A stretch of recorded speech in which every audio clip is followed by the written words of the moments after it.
네, 1번 문제. 자, 1번 문제 뭐냐? 상관 분석이라는 겁니다. 얘가. 상관계수를 분석하는 건데 얘는 당연히 우리 통계학, 공무원 통계학에서 한 번도 나온 적도 없고 우리 범위도 아니라고. 근데 대신에 이 문제가 나올 수 있는 건 뭐냐? 분석을 진짜 이 검정을, 이 가설 검정을 어떻게 하는지를 다 설명해 놨어. 그렇죠? 이 설명을 읽고서 진짜로 검정을 해봐라. 그래서 기무가설 기각하냐, 기각 못하냐를 결정해 보라는 거죠. 그렇죠? 그렇기 때문에 당연히 상관 분석을 배우지 않기 때문에 당연히 이 문제 자체만으로는 뭐해? 어렵습니다. 당연히 처음 보자마자 이걸 무슨 분석법을 아무리 잘 설명해 놨다 해도 이걸 다 읽고서 뭐 해야 돼? 내가 이해하고 풀어야 되니까 어렵다고. 근데 그거를 시험장에서 하려고 해봐. 얼마나 어렵겠습니까? 그렇죠? 요 문제도 난생 처음 보는 스타일의 어려운 문제였다. 또 이게 또 언제 나온 거야? 23년 99에 나왔죠. 그렇죠? 23년 99 앞에서부터 계속 말하고 있죠. 그렇죠? 정말 말도 안 되는 처음 보는 문제들이 막 출제되었다. 그렇기 때문에 어려웠다라는 말씀 드리면서 요 문제를 통해서 진짜 우리가 가설 검정 어떻게 하는가를 제가 설명드리기 위해서 여기 1번에 넣어놨습니다. 자, 그럼 읽어보겠습니다. 자, 상관계수가 로우일 때 가설 뭐냐? H0, 로우는 0이다 대 대립가설, 로우가 그래도 0보다는 크다를 검정하는 거예요. 그렇죠? 크다 부분만 검정하면 되죠. 그래서 얘가 무슨 검정? 단측 검정이 됩니다. 되시죠? 그래서 표본의 크기가 n이고 표본 상관계수가 얘는 뭐야? 모상관계수니까. 그렇죠? 모상관계수니까 이게 0이냐 아니냐를 검정하는 거고 우리는 표본을 뽑아서 알 수밖에 없으니까 표본 상관계수를 R로 구해보기로 했답니다. 되죠? 그랬을 때 검정 통계량을 요렇게 쓴대. t는 루트 n-2 곱하기 루트 1-r의 제곱분의 r, 요걸 검정 통계량으로 쓰기로 한답니다. 되죠? 자, 그리고 기무가설이 하에서, 기무가설 하에서란 말은 기무가설이 참이라면, 그렇죠? 로우가 0이라면, 모 상관계수가 0이라면 얘가 이 검정 통계량이 뭐 하냐면은 얘가 자유도가 n-2인 t분포를 따른답니다. 되시죠? 기무가설이 참이라는 가정 하에서는 이 검정 통계량이 뭐해? 자유도가 n-2인 t분포를 따르고 있다고. 자, 그래서 실제로 11개의 표본을 뽑아서 조사해 봤더니 상관계수가 0.6이 나올 때. 그렇죠? 자, 그 경우에 유의 수준 5%에서 검정해 보면 어떻게 되냐? 자, 요런 말이죠. 되시죠? 자, 우리가 검정 절차 1번 뭐였어? 기무가설 하에서 유의 수준에 따라서 뭘 정하라고? 일단 기각력을 정하라고. 그렇죠? 기각하는 영역을 먼저 정해줘야죠. 되시죠? 자, 지금 기무가설이 참이라면은 얘가 무슨 분포 따라? t분포 따르잖아. 그래서 이렇게 t분포를 따르고 있어. 되시죠? 자유도가 몇이야? 9인. n-인데 지금 n이 11이니까 자유도가 9인 t분포를 따르고 있는데. 되시죠? 자, 근데 어디 검정? 크다 쪽 검정하니까 요 큰 쪽에다가 내가 뭘 만들 거야? 기각력을 만들 겁니다. 되시죠? 자, 근데 그때 유의 수준이 뭐래? 5%래. 그럼 요 넓이가 뭐가 되게? 0.05가 되게 기각력을 만들면 된다는 거야. 그렇죠? 그래서 이 값보다 여기 딱 기각치가 있을 거 아니야? 이 값보다 큰 값이 나오게 되면은 기무가설을 뭐해? 기각하는 거죠. 왜냐면 그거는 정말 희박한 값이 나온 거니까. 되시죠? 그럼 요 값 기각치를 계산해 줘야, 아니 구해봐야 될 거 아니야. 알아봐야 될 거 아니야. 그렇죠? 그럼 요 값은 t 0.05 자유도 9일 때 값이 되고 요거는 단하고 여기 나와 있죠. 1.83이라고 나와 있죠. 되시죠? 그래서 우리가 구한 요 검정 통계량 값이, 그렇죠? 요거는 표본을 이용해서 구한 값이잖아. 그렇죠? 이 값이 1.83보다 뭐하면 크면은 기무가설 기각, 작은데 나오면은 기무가설 채택하게 되는 거야. 되시죠? 요런 식으로 검정이 진행된다고. 그럼 n은 11, 표본 상관계수는 0.6인 거 알려줬으니까 여기다 뭐 해주면 돼? 대입해주면 되죠. 자, 그렇게 해서 검정 통계량을 구하면 루트 11 빼기 2니까 9 곱하기 루트 1 마이너스 0.6의 제곱분의 0.6 이렇게 되죠. 그렇죠? 요걸 계산하면은 3 곱하기 1 마이너스 0.6의 제곱, 0.6 제곱하면 0.36이잖아. 그렇죠? 요거 계산하면 0.64니까 0.64는 뭐야? 0.8의 제곱이죠. 그렇기 때문에 요 루트 부분이 0.8이 되고 여기가 0.6이 되니까 3 곱하기 8분의 6, 3 곱하기 4분의 3이 되죠. 그렇죠? 다시 쓰면은 결국 검정 통계량은 4분의 9가 됩니다. 4분의 9는 몇이야? 2.25죠. 그렇죠? 우리가 구한 요 2.25 값은 뭐에? 1.83. 요 기강치보다는 뭐에? 크잖아. 그럼 요 기강력에 뭐 하게 돼? 속하게 되죠. 그렇죠? 그럼 기무가설 뭐 해야 돼? 기각해야 된다고. 기강력에 속하면은 이 기무가설이 사실이라고 치고 구했는데도 정말 희박한 값이 나온 거니까 기무가설을 뭐 해야 돼? 기각해야 된다고. 되시죠? 그래서 우리가 구한 검정 통계량 값이, 그렇죠? 우리가 뭘 썼어? T0.05로 썼잖아. 그렇죠? T0.05 9보다 뭐해서 커서, 그렇죠? T0.05는 1.83이었는데 우리가 구한 검정 통계량 값은 2.25라고. 그렇죠? 커서 기무가설을 기각해야 된다. 정답 몇 번? 3번이 되는 문제였습니다. 되시죠? 우리가 검정 절차만 알고 있으면은 요 문장을 열심히 읽으면서 이해해서 풀 수는 있는 문제라고. 되시죠? 근데 이거를 시험장에서 보자마자 요렇게 이해해갖고 풀기에는, 그렇죠? 그거를 또 쫓기면서 뭐 1, 2분 이내에 풀기에는 좀 어렵다고. 그렇죠? 요렇게 말이 안 되는 어려운 문제가 나왔다. 언제? 23년 9급. 근데 우리는 공부하는 입장이니까 검정 절차를 배웠으니까 충분히 푸실 수 있을 겁니다. 그래서 요런 식으로 검정한다라는 거를 여러분들이 이 문제를 풀면서 이해해 주시면 됩니다. 기무가설과 대립가설을 정하고, 되시죠? 그 다음에 기무가설이 사실일 때 요 유의 수준에 따른 뭘 찾아? 기강력을 찾아주시고, 되시죠? 기무가설이 참이라면은 T분포 따른 다음에 그럼 요 T분포 이용해서 이 값보다 크면은 기강력 나오는 거죠. 5% 이하 값 나오는 거 아니야. 그렇죠? 되시죠? 그 다음에 우리가 조사한 요 표본을 통해서 뭘 구해? 검정 통계량을 구해 주시고, 요 검정 통계량이 여기 안에 들어오냐 안 들어오냐를 보고 기각할까 말까를 정해 주시면 된다고. 되시죠? 그래서 요렇게 검정이 진행된다. 자, 요 문제를 또 풀면서 한 번 더 이해해 주시기 바라겠습니다. 네, 2번. 2번은 쉽죠. 기무가설과 대립가설이 이렇게 있대. 그렇죠? 그때 2종 오류에 해당하는 경우를 골라보래. 그렇죠? 그럼 2종 오류가 무슨 상황인지를 우리가 글로 적을 수 있고 말로 할 수 있어야 됩니다. 그렇죠? 2종 오류는 뭐야? 대립가설이 참일 때. 그렇죠? 대립가설이 참일 때 기무가설 뭐 하는 거야? 채택하는 거죠. 되시죠? 대립가설이 참일 때 기무가설 채택하는 거라고. 그럼 1대를 보면은 뮤가 11대랑 뮤가 15일대로 있어, 보기가. 그렇죠? 기무가설이 뭐야? 모평균이 11대죠. 근데 우리는 지금 뭐해? 2종 오류니까 대립가설이 참일 때, 요 대립가설이 참일 때를 골라야 돼. 그렇죠? 그러니까 뮤는 15일대를 골라줘야죠. 뮤는 11대는 기무가설이 참이라는 경우 아니야. 그렇죠? 그렇기 때문에 1번, 3번은 정답이 안 되고 2번, 4번이 정답이 된다. 그렇죠? 물론 당연히 대립가설이 10이 아니어야 된다잖아. 그렇죠? 그럼 10이 아닌 모든 경우가 다 대립가설이 되는 거야. 그렇죠? 그렇기 때문에 15일 때도 뭐 하는 거야? 대립가설이 참인 경우죠. 그렇죠? 10만 아니면 다 대립가설이 참인 경우 아니야. 그렇죠? 그렇기 때문에 15일 때 요것도 대립가설이 참일 때랑 같은 말이 된다고. 그렇죠? 당연히 뮤는 8일 때, 뮤는 7일 때, 뮤는 0일 때 이런 경우도 다 뭐야? 대립가설이 참인 경우죠. 되시죠? 뮤는 11대만 기무가설이 참인 경우라고. 되시죠? 요거만 아니기만 하면 다 대립가설이 참인 경우다. 자, 그때 우리가 H0를 채택해야 되잖아. 그렇죠? 그럼 기무가설을 채택하는 것. 시란 말은 안 적혀 있죠. 기무가설을 채택하는 게 뭐랑 같은 말이라고? 기무가설을 기각하지 않는 것이랑 같은 말이라고. 되시죠? 그럼 정답 몇 번? 4번이 된다고. 자, 대립가설이 참이니까 오류가 안 발생하려면 어떻게 해야 돼? 기무가설을 기각해야죠. 그래서 대립가설을 선택해야 될 거 아니야. 그렇죠? 근데 2종 오류도 뭐니까? 오류잖아. 잘못된 경우잖아. 그렇죠? 대립가설이 참인데도 기무가설을 기각하지 않고 여전히 뮤는 10이라고 주장해. 그렇죠? 이러면 오류인 거 아니야. 그렇죠? 그래서 이런 경우를 뭐라 그런다? 2종 오류라고 한다. 자, 그럼 이 중에서 1종 오류는 뭘까요? 1종 오류. 1종 오류는 뭐야? 기무가설이 참인데 기무가설 기각하는 거잖아. 그렇죠? 기무가설이 참이래. 그럼 뮤는 11대죠. 그렇죠? 뮤는 11대가 기무가설 참인 거잖아. 그럼 당연히 기무가설이 참이니까 기무가설을 뭐 해야 돼? 채택해야 돼. 기각하지 않아야 되는데 1종 오류도 보니까 오류니까 기무가설을 기각해버려. 이런 오류인 거잖아. 되시죠? 그래서 1번이 1종 오류인 경우다. 그 다음에 요 4번이 뭐다? 2종 오류인 경우다. 자, 그렇기 때문에 2, 3번 찍었으면 정말 잘못된 거다. 이건 오류가 아니잖아. 그렇죠? 뮤는 11대는 기무가설 참인데 기각하지 않았어. 그럼 잘한 행동이잖아. 옳은 행동 아니야? 잘한 거잖아. 그렇죠? 이러면 당연히 오류가 아니잖아.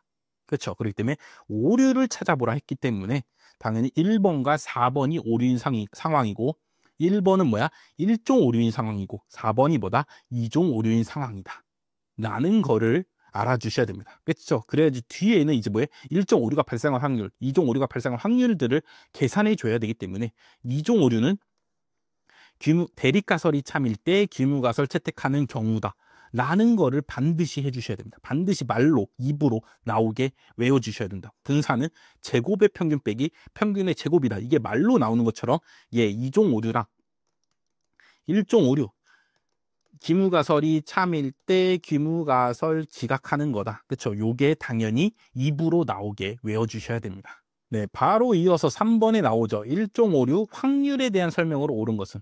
그렇죠? 1종 오류는 그냥 어떤 사건이고, 그렇죠? 1종 오류는 뭐야? 귀무가설 참인데 귀무가설 기각하는 거죠. 그렇죠? 그럼 그 기각할 뭘 구하면? 확률을 구하면 이게 뭐다? 1종 오류 확률이 되겠죠. 되시죠? 1종 오류 자체는 확률이 아니야. 이건 어떤 사건이야. 되시죠? 그게 발생할 확률을 구해줘야지 1종 오류 확률이 됩니다. 되죠? 또 요거를 뭐 구분하는 문제 아마 뒤에 있을 겁니다. 자, 그래서 어쨌든 1종 오류는 귀무가설 참인데 귀무가설 기각하는 거기 때문에 귀무가설이 참일 때가 일단 먼저 들어가 줘야죠. 되시죠? 그렇기 때문에 3, 4번은 안 되고 그때 귀무가설을 뭐 해야지 오류야? 기각해버려야지 오류죠. 그렇죠? 귀무가설이 참인데도 기각해버려야지 오류라고. 정답 몇 번? 1번이 됩니다. 그렇죠? 자, 그래서 하나 더 설명드리면은 자, 1종 오류, 뭐 2종 오류도 똑같습니다. 1종 오류가 발생할 확률은 우리가 이제 뒤에서는 요렇게 적게 됩니다. 귀무가설이 참일 때. 그렇죠? 귀무가설이 참이라는 사건이 이미 발생한 거잖아. 그렇죠? 그런 와중에 귀무가설을 뭐 하는 거야? 기각할 확률을 구하는 거죠. 그렇죠? 그렇기 때문에 1종 오류 확률은 엄밀히 말하면 뭐다? 조건부 확률이 됩니다. 그렇죠? 귀무가설이 참이든 아니든 귀무가설을 기각할 확률은 있을 거 아니야. 그렇죠? 근데 그런 확률들 중에서 어떤 경우만 귀무가설이 참인 상황에서만, 그렇죠? 그 상황에서만 확률을 구하는 거기 때문에 무슨 확률? 조건부 확률이 됩니다. 그렇죠? 요것도 하나 알고 계시길 바라겠습니다. 네, 4번은 요건 가설 검정 문제고, 그렇죠? 얘네는 뭐야? 분포에 대한 문제죠. 확률 분포 단원, 그렇죠? 5단원 확률 분포 문제고, 얘는 뭐야? 얘는 확률 문제죠. 그렇죠? 1단원 확률 문제다. 그래서 어쨌든 얘가 뭐야? 가설 검정 단원 문제이기 때문에 여기다 넣어놨습니다. 되시죠? 그럼 1번부터 한번 해보겠습니다. 자, 유의 수준이 0.02일 때, 그렇죠? 1%에서 귀무 가설을 뭐 하냐? 기각했대. 되시죠? 자, 그럼 이런 경우에는 5%일 때도 기각하니. 요런 말이죠. 그렇죠? 요런 거는 그림을 그려서 이해해 주시면 된다고. 자, 이렇게 해서 모평균이 뭐 170일 때라고 치고 귀무가설이 요걸 따르는 상황에서 우리가 뭐해? 기각력을 만들어서 기각하게 되잖아. 그렇죠? 그렇기 때문에 뭐 오른쪽에서 크다 검정이야. 예를 들어 우측 단측 검정이라 해볼게. 그럼 이쪽 큰 쪽에다가 뭐 하겠어? 기각력을 만들겠죠. 자, 유의 수준이 1%면은 요 넓이가 몇이 되게? 0.01이 되게 기각력 만들 거 아니야. 그쵸? 근데 그때도 뭐 했대? 기각했대. 그럼 우리가 조사한 표본을 뽑아서 조사한 검정 통계량이 어디에 속한다는 거야? 여기 안에 들어왔다는 소리죠. 그쵸? 요 기각력 안에 들어왔으니까 기각한 거 아니야. 되시죠? 자, 이런 경우에서 이제 유의 수준을 뭘로 해? 5%로 늘렸대. 그럼 요 유의 수준 5%에 해당하는 뭘 만들어? 기각력을 만들면 되잖아. 그렇죠? 그럼 1%보다는 더 가야 되니까 여기다가 요렇게 기각력을 만들게 되죠. 그렇죠? 이 넓이가 뭐가 되게 0.05가 되게 기각력을 만들 거 아니야. 그렇죠? 그럼 이 경우에도 기각하니 당연히 기각하죠. 그렇죠? 이 검정 통계량이 1%일 때도 여기 속했는데, 그렇죠? 그럼 5%일 때, 5%일 때는 뭐예요? 영역이 더 넓어졌잖아. 그렇죠? 그럼 이때도 당연히 이 영역 안에 뭐 하게 돼? 속하게 되겠죠. 그러니까 당연히 뭐 하게 돼? 기각하게 되겠죠. 그래서 1번이 맞다. 자, 유의 수준은 뭐야? 정말 희박한 값이 나오면은 내가 기각하겠다는 기준이야. 되시죠? 내가 1%로 엄청나게 미세한 기준을 잡아놨어. 근데도 기각했어. 그럼 엄청나게 진짜 희박한 값이 나왔다는 소리죠. 그렇죠? 근데 그 유의 수준을 조금 넓혀갖고 5%로 해놨어. 그렇죠? 그럼 5%에서 봤을 때도 매우 희박한 값인 거 아니야. 그렇죠? 그럼 당연히 뭐 하겠어? 이때도 기각하게 되겠죠. 되시죠? 대신에 이게 반대인 경우는 안 되겠죠. 유의 수준이 5%일 때 기각했어. 그렇죠? 그럼 요 값일 수도 있죠. 이런 경우는 1%일 때 기각하냐? 물어보면 기각 안 할 수도 있을 거 아니야. 그렇죠? 1%는 더 기준이 빡세니까 이때는 얘가 여기 못 속할 수도 있잖아. 그렇죠? 그렇기 때문에 요렇게 반대가 되면은 그거는 틀린 말이 되는데 1%일 때 기각하는데 5%일 때도 기각할 수 있습니까? 하면은 당연히 그거는 맞는 말이 된다. 되시죠? 요거를 그림으로 그려서 이해하든 내가 생각해봐서 이해하든 그렇죠? 어떻게든 요 문장이 이해가 되시면 되겠습니다. 네, 다음 2번 풀어보겠습니다. T분포에 대해서죠. 그렇죠? T분포에 대해서 자유도가 더 커지면은 요 백분위 수가 더 크니 요런 말이죠. 자, 자유도가 뭐 이렇게 있었어. 자유도가 뭐 10일 때에 T 0.05가 되는 값이 있을 거 아니야. 그쵸? 근데 자유도가 10보다 하나 더 올라갔어. n 플러스 1이니까 11이 됐잖아. 그쵸? T분포는 자유도가 올라가면 어떻게 돼? 점점 표준 정규 분포랑 비슷해진다고. 그쵸? 그래서 평균 부분이 값이 더 나오게 요렇게 세워지게 되죠. 그쵸? 자유도가 더 크면 11인 경우는 요 10인 경우보다 자유도가 더 크니까 더 표준 정규 분포랑 비슷하게 된다고. 되시죠? 자, 이 경우일 때, 요 빨간 경우일 때, 자유도가 하나 더 클 때, 이때의 0.05가 되는 백분위 수는 어디냐? 그쵸? 95 백분위 수는 어디냐? 요 말이죠. 자, 요 넓이가, 그쵸? 요 넓이가 0.05 되게 해주는 놈이 T 0.05였잖아. 그쵸? 그럼 빨간색 기준에서도 0.05 채워야 될 거 아니야. 그쵸? 그럼 요만큼 채웠는데, 아직도 이만큼을 뭐 해야 돼? 더 채워야죠. 그쵸? 더 채워야지 여기서 T 0.05가 나올 거 아니야. 되시죠? 빨간색 경우에는 더 극단적인 값이 나올 확률이 더 적으니까 더 많이 채워줘야 된다고. 되시죠? 자유도가 10인 경우, 요 경우는 자유도가 11인 경우인데 누가 더 커? 자유도가 10인 경우, 자유도가 더 작은 경우에 백분위 수가 더 크죠. 되시죠? 그렇기 때문에 정답 몇 번? 2번이 되죠. 자유도가 크면 더 백분위 수가 크다 했으니까 얘가 틀렸다고.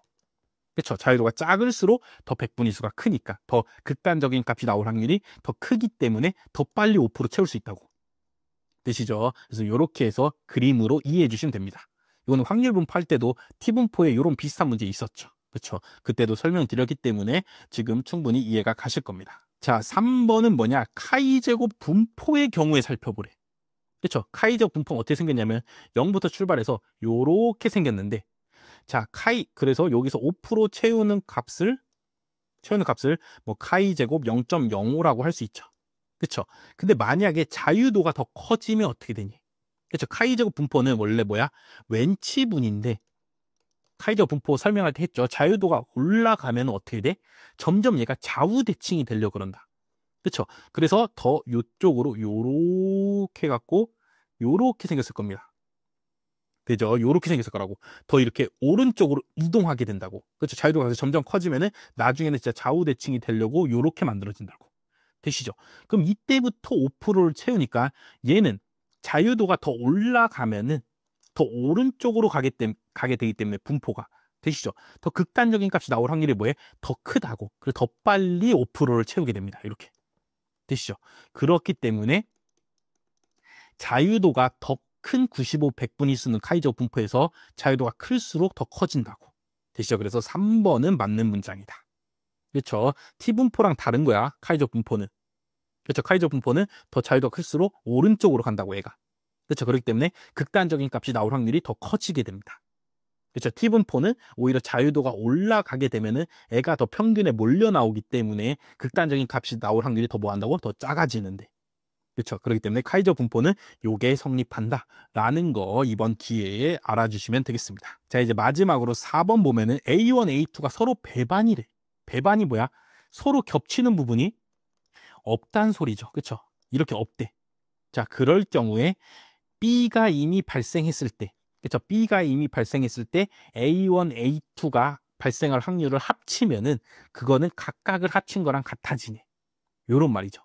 물론 요거를 수식적으로 다 조건부 확률의 수식을 이용해서 써서 풀 수도 있습니다. 이렇게 쓸 수 있죠. 자, 요 경우는 써주면은 PB분의 PA1 합집합 A2랑 얘랑 교집합 B의 확률 이렇게 되죠. 그렇죠? 얘는 다시 쓰면은 PB분의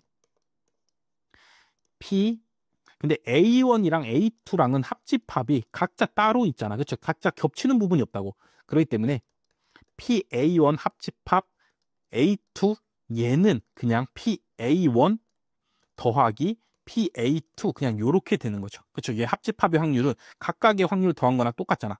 원래는 여기다 빼기, 원래 교집합 해줘야 되는데 둘이 지금 뭐래? 배반이래잖아. 배반은 뭐야? 교집합이 0인 경우죠. 교집합이 발생할 확률이 0인 경우라고. 그러니까 그냥 요렇게 적어주면 되고 요거를 각각 B로 나눠주게 되면은 A1 교집합 B 더하기 PA2 교집합 B 요렇게 나눠 적어줄 수가 있죠. 그렇죠? 그렇기 때문에 요 부분이 요거고 요 부분이 요거니까 이렇게 나눠서 적어줄 수가 있죠. 그렇죠? 그래서 이렇게 된다라는 게 뭐 수식적으로도 보일 수 있지만 자 지금 A1과 A2가 배반 사건이어서 둘이 교집합이 없는 경우야. 그렇죠? 자 그런데 B라는 사건이 이렇게 있다고 쳐봐. 그렇죠? 그럼 얘는 뭐야? B가 발생했을 때 둘이 합한 사건이 발생할 확률이죠. 그렇죠? B라는 사건이 이미 발생한 요 세상에서 그렇죠? 둘을 합한 거 A1과 A2를 합한 사건 요게 발생할 확률이라고. 되시죠? 이거는 요렇게 봐도 되잖아. B가 발생했을 때 A1이 발생할 확률 부분 더하기 B가 발생했을 때 A2가 발생할 확률 요렇게 봐도 뭐에 상관이 없잖아. 그렇죠? 그렇기 때문에 4번이 당연히 성립한다. 그렇죠? 요거를 수식적으로 살펴봐도 되고 벤 다이어그램으로 살펴봐도 되고 아 배반이니까 교집합이 없는데 이게 당연히 성립할 것 같은데 하고 뭐 상식이나 확률적 뭐의 개념으로 생각해서 푸셔도 됩니다. 그렇죠? 어떤 경우가 됐든 4번이 당연히 되겠는데 라고 받아들여 주시면 된다고. 되시죠? 그리고 물론 당연히 시험에서는 요 2번까지만 풀고 2번이 잘못됐기 때문에 2번 찍고 넘어가시면 된다고. 그렇기 때문에 밑에 3, 4번은 볼 일도 없죠. 그렇죠? 근데 우리는 공부하는 입장이니까 요 4개가 다 되는 게 중요하고 요 1번 특히나 요 가설 검정 부분에서 중요하다고. 그렇죠? 요 유의 수준에 따라서 기각력이 설정된다고. 되시죠? 그리고 요 유의 수준의 의미는 무엇이냐? 이것보다도 더 작은 값이 나오면은, 그쵸? 이 확률보다도 내가 표본으로 조사한 값이 나올 확률이 더 작다면은, 그쵸? 정말 말도 안 되는 값이 나왔다면은 기각하겠다. 그쵸? 그런 의미라고. 그쵸? 그 의미적으로 해서 푸셔도 되겠습니다. 그래서 1, 2, 3, 4번 뭐 다 중요하니까 한 번 더 복습하시면서 다 각 문장들을 다 이해해 주시기 바라겠습니다. 네, 5번이 뭐야? 제가 개념 설명 마지막에서 각 1종 오류랑 2종 오류 확률을 그림으로 그렸죠. 그렇죠? 그 그림에 대한 문제죠. 그렇죠? 그렇기 때문에 1종 오류 확률, 2종 오류 확률을 당연히 수식적으로 쓸 수도 있어야 되는데 이렇게 그래프적으로 어떻게 되는가도 이해하고 계시면은 더 도움이 됩니다. 그렇죠? 이걸 이해하는 데 있어서. 그렇죠? 그림으로 이해하는 게 좀 더 직관적이고 받아들여질 수가 있죠. 자, 그래서 문제를 다시 보면은 H0는 뮤는 뮤제로일 때의 분포래. 그렇죠? 그렇기 때문에 요게 귀무가설이 사실일 때의 분포죠. 뭐 평균이 뮤제로일 때. 되시죠? 대립가설은 모평균은 뮤원이다야. 그렇죠? 그래서 뮤원은 뮤제로보다 더 이쪽 오른쪽에 그려지니까 요게 뭐냐? 대립가설이 사실일 때의 분포라고. 되죠? 그래서 요런 분포를 따르고 있을 때 되시죠? 기각력을 뮤제로 플러스 C라는 값이 어딘가에 있어. 그렇죠? 뮤제로 플러스 C라는 값이 여기 있네. 뮤제로 플러스 C라는 값보다 내가 구한 표본에서 구한 값이 뭐하면 더 크면은 그렇죠? 요쪽을 내가 뭘로 하자? 기각력으로 정한 거야. 되시죠? 요 부분을 내가 기각력으로 정했다고. 자, 이럴 때 1종 오류를 범할 확률에 해당하는 영역과 2종 오류가 발생할 확률에 해당하는 영역 B를 색칠로 잘 표현한 것은 누구인가? 라는 문제죠. 되시죠? 자, 그럼 A부터 해볼게요. A는 뭐야? 1종 오류가 발생할 확률이야. 자, 1종 오류는 뭔데? 귀무가설이 참인데 귀무가설 기각해버리는 오류라고. 그렇죠? 요 파란색 귀무가설이 참일 때 요 분포가 사실인데 그렇죠? 어디를 기각력이 나와서 기무가설을 뭐 하는 거야? 기각해 버리게 되는 거야. 그렇죠? 그럼 어느 부분? 요 부분을 말하는 거죠. 되시죠? 파란색 분포가 이 분포가 참인데 여기 기각력이 나올 확률. 그렇죠? 요 부분이 뭐가 돼? 1종 오류가 발생할 확률이 되죠. 되시죠? 그래서 그림으로 보면 뭐야? 니은이 되겠죠. 그렇죠? 그래서 A는 니은이다. 다음에 이제 B 2종 오류가 발생할 확률은 무엇이냐? 자, 2종 오류는 뭔데? 대립가설이 참인데 귀무가설 채택해버리는 거라고. 자, 요 빨간색 분포, 대립가설이 참인 분포에서 뭐 하는 거야? 귀무가설을 채택하는 거야. 그럼 기강력에 뭐가 나오는 거야? 반대가 나오는 거죠. 그렇죠? 그럼 요 부분이 발생한, 그렇죠? 요 부분이 나오게 되면 뭐해? 이종 오류가 발생하는 거 아니야. 그렇죠? 요 빨간색 분포가 참인데, 대립가설이 참인데 기강력에 반대가 나와서 뭐해? 귀무가설 채택해버리게 되잖아. 그 경우에는. 그렇죠? 그래서 요 부분이 발생할 확률이 뭐해? 이종 오류가 발생할 확률이 된다. 되시죠? 그래서 요 밑에 그림을 살펴보면 어디 부분? 요 D급 부분이, 그렇죠? 여기가 기강력이고 요만큼이 기강력이고 이 분포가 참인데 이 기강력의 반대 부분이 나와서 귀무가설을 채택하게 되는 오류. 그렇죠? 그게 이종 오류고 그게 발생할 확률, 요 넓이 말하는 거죠. 그렇죠? 여기가 이종 오류가 발생할 확률이다. 그래서 1종 오류가 발생할 확률은 니은, 2종 오류가 발생할 확률은 디귿이다 해서 정답 몇 번? 3번이 된다. 그렇기 때문에 각 오류가 발생할 확률에 대한 요 그래프, 요 그림을 뭐 해야 돼? 잘 기억해 주시기 바라겠습니다. 그렇죠? 요 그림으로 나오는 문제 당연히 뭐 별로 안 나옵니다. 안 나오지만 내가 요 그림으로 기억하고 있어야지 1종 오류가 뭐고 2종 오류가 뭔지를 좀 직관적으로 이해할 수 있게 된다고. 그렇죠? 그렇기 때문에 요 그림도 반드시 잘 기억해 주시기 바라겠습니다. 네, 6번 풀어보겠습니다. 자, X가 지금 총 시행 횟수가 5번이고 그때마다 성공할 확률이 P인 이항분포를 따르고 있대. 자, 그래서 P에 대해서 가설을 귀무가설 2분의 1이다, 대립가설 2분의 1은 아니다를, 그렇죠? 이제 검정하려고 합니다. 그래서 기강력을 요렇게 정했대. 기강력을 X에서 2.5 뺀 값의 절대값이 2보다 크면은 기각해버리기로 했다고. 되시죠? 자, 그때 뭘 구하래? 2종 오류를 범할 확률을 구해라. P는 3분의 2에서. 되시죠? 뭘 구하는 거야? 문제가 2종 오류가 발생할 확률을 구해보라. 요런 문제죠. 자, 그럼 2종 오류가 뭔지를 여기다가 적어주시면 됩니다. 2종 오류는 뭐야? 대립가설이 참일 때, 그쵸? 조건부 확률로 적을 수 있다고. 그쵸? 오류 확률은 조건부 확률로 적을 수 있다고. 대립가설이 참일 때 귀무가설을 뭐 하면 돼? 채택해버리면 되죠. 그쵸? 그럴 확률인 거야. 자, 그래서 이걸 다시 쓰면은, 자, 대립가설은 뭐야? 2분의 1만 아니면 대립가설이 다 참이잖아. 그렇죠? 그렇기 때문에 대립가설이 참인 경우는 매우 매우 많습니다. 근데 우리 문제에서는 특정한 순간에 이종 오류 범할 확률을 구해야 되죠. 그렇기 때문에 문제에서 대립가설이 참이 되는 그 무수히 많은 경우 중에서 어떤 경우에서만 구하라고 문제에 주어집니다. 어떤 경우? P는 3분의 2인 거야. 그렇죠? P는 3분의 2면 귀무가설은 P는 2분의 1인데 이게 아니니까. 그렇죠? 요게 대립가설이 참인 경우죠. 그렇죠? 많은 경우 중에서 P는 3분의 2인 경우에서 이종 오류 확률을 구해보라. 요런 말이죠. 되시죠? 자, 그때 뭐 해야 돼? 우리가 귀무가설을 채택해야 되죠. 그렇죠? 귀무가설을 채택한다는 건 뭐야? 내가 구한 X가 기강력이 아니면 되잖아. 그렇죠? 기강력 요게 성립하면은 뭐해? 귀무가설 기각하게 되잖아. 그렇죠? 그럼 요거에 뭐면 반대의 영역이면, 그렇죠? 반대 영역이면 내가 뭐 하게 돼? 귀무가설 채택하게 되는 거 아니야. 그렇죠? 이 절대값이 2보다 크면 내가 귀무가설 기각하잖아. 그럼 요거의 반대 뭐야? x 빼기 2.5 값이, 그렇죠? 2보다 작거나 같으면, 그렇죠? 그럼 내가 뭐 하게 돼? 귀무가설 채택하게 될 거 아니야. 그렇죠? 그래서 P는 3분의 2일 때 요 절대값이 2보다 작은 값이 나올 확률을 구해주면 되죠. 그렇죠? 요렇게 해서 수식으로 바꿔주시면 됩니다. 요 이종 오류 확률을. 그럼 이제 내가 계산할 수가 있게 된다고.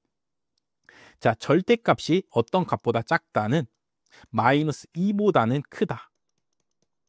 그 다음에 플러스 2보다는 작다. 이렇게 사이로 풀어주시면 됩니다. 근데 어떤 경우에서? P는 3분의 2인 경우에서. 되죠? 자, 이걸 다시 요 2.5를 넘겨주면은 X가 0.5보다 크고 4.5보다 뭐 하면은 작으면은 되는 거죠. 그렇죠? 이렇게 해서 넘겨줄 수 있죠. 되시죠? 자, X는 뭐야? 총 시행 횟수가 5회인 이항 분포에서 발생하는 성공하는 횟수일 거 아니야. 그렇죠? 그렇기 때문에 X는 뭐냐? 이산형 확률 변수야. 되시죠? X는 막 2.3 이런 값은 안 됩니다. 그렇죠? 이산형 확률 변수니까. 되시죠? 그래서 0.5에서 4.5 사이에서 나오는 성공 횟수 뭐 있겠어? 한 번, 두 번, 세 번, 네 번 있을 거 아니야. 그렇죠? x는 요 사이 값이 나오려면은 1, 2, 3, 4면 된다고. 그렇죠? 요 사이에서 x가 가질 수 있는 값들은 1, 2, 3, 4라고. 총 시행 횟수가 5회인 이항문포에서 만약에 p가 3분의 2라면은, 그렇죠? 여기가 뭐라면 3분의 2라면 그때 x가 한 번, 두 번, 세 번, 네 번 나올 확률들을 다 뭐해주면 더해서 구해주면 되죠. 그래서 지금 뭐 구하라? x가 총 시행 횟수가 5, 그때마다 성공할 확률이 3분의 2인 이항문포를 따를 때 x가 1 나올 확률 더하기 x가 2 나올 확률 더하기 x가 3 나올 확률 더하기 x가 4 나올 확률을 구하라는 문제로 바뀌죠. 그렇죠? 그럼 이러면 총 뭐 해야 돼? 4개의 확률들을 다 구해줘야 된다고. 자, 근데 이건 너무 귀찮잖아. 그래서 이거를 여사건의 확률로 쳐서 1 빼기 요 1, 2, 3, 4가 아닌 경우, 총 5번 시행하는데 1, 2, 3, 4가 아닌 경우를 빼주면 될 거 아니야. 그렇죠? 그런 경우는 뭐가 있어? x가 0인 경우랑 x가 5인 경우가 있죠. 그렇죠? x는 이항분포니까 x는 0부터 5 사이의 정수값만 가질 수 있잖아. 그렇죠? 근데 1, 2, 3, 4일 확률을 구하래. 그럼 4번 구해야 되는데 그건 너무 귀찮잖아. 그렇죠? 그래서 그렇기 때문에 오히려 반대되는 부경우를 구해서 빼준다고. 그렇게 풀어도 되죠. 자, 그래서 요 0인 경우를 구하면은 5C0 곱하기 P의 0승 곱하기 1-P의 5승이 되잖아. 그렇죠? 그래서 5C0은 어차피 1이고 P의 0승도 1이고 지금 P가 몇일 때? 3분의 2일 때니까 1에서 빼면은 3분의 1의 5승이 되죠. 더하기 요 경우로 구하면 5C5 곱하기 3분의 2의 5승 곱하기 3분의 1의 0승 이렇게 되죠. 그럼 얘도 1, 얘도 1이니까 얘는 3분의 2의 5승이 되죠. 그렇죠? 그래서 이렇게 더해주면은 3의 5승분의 1 더하기 2의 5승이 몇이야? 32잖아. 이렇게 해서 3의 5승분의 33이 되죠. 그렇죠? 거기서 1에서 빼주래. 요건 뭐 계산해주면 되죠. 자, 그래서 계산해주면 1 빼기 3의 5승분의 33을 하기로 했는데 3의 5승은 몇이야? 243입니다. 그래서 33 빼니까 243분의 243에서 33 빼니까 210이 되겠죠. 그렇죠? 3으로 약분해 주면은 81분의 70이 됩니다. 정답 몇 번? 4번이 된다고. 그래서 요 계산하는 부분은 어차피 뭐 이항 분포에서도 한번 뭐 계산해 보셨기 때문에 요거를 구하는 거는 뭐 더 이상 설명을 안 드려도 되고 우리는 지금 가설 검정 부분에서 설명을 드리니까 자, 이종 오류를 범할 확률을 구해 보래. 그럼 요거를 정의에 맞게 써 주시면 된다고. 그렇죠? 어떻게 쓰면 돼? 대립가설이 참일 때 귀무가설 채택할 확률을 구해주면 된다고. 되시죠? 그럼 대립가설이 참인 경우는 지금 뭔데? P가 3분의 2인 경우라고. 자, 이럴 때 귀무가설을 채택하는 건 뭔데? 기강력의 반대가 나오면 귀무가설을 채택할 거 아니야. 그렇죠? 그래서 때문에 절대값 x-2.5가 2 이하면 된다고. 되시죠? 이런 확률을 계산해 줘라 라는 문제로 수식을 바꿔서 그 뒤에 요 이항 문포의 정의에 맞게 풀어주시면 됩니다. 그렇죠? 그렇기 때문에 요 문제는 뭐 처음으로 이종 오류를 범할 확률을 실제로 계산해 보라 했기 때문에 당연히 처음 풀면 어려울 수 있습니다. 근데 계속 이런 비슷한 문제들을 또 뒤에 또 나오고 뒤에 또 나옵니다. 그래서 계속해서 풀다 보면은 뭐 쉽게 이렇게 적으셔서 충분히 푸실 수 있으실 겁니다.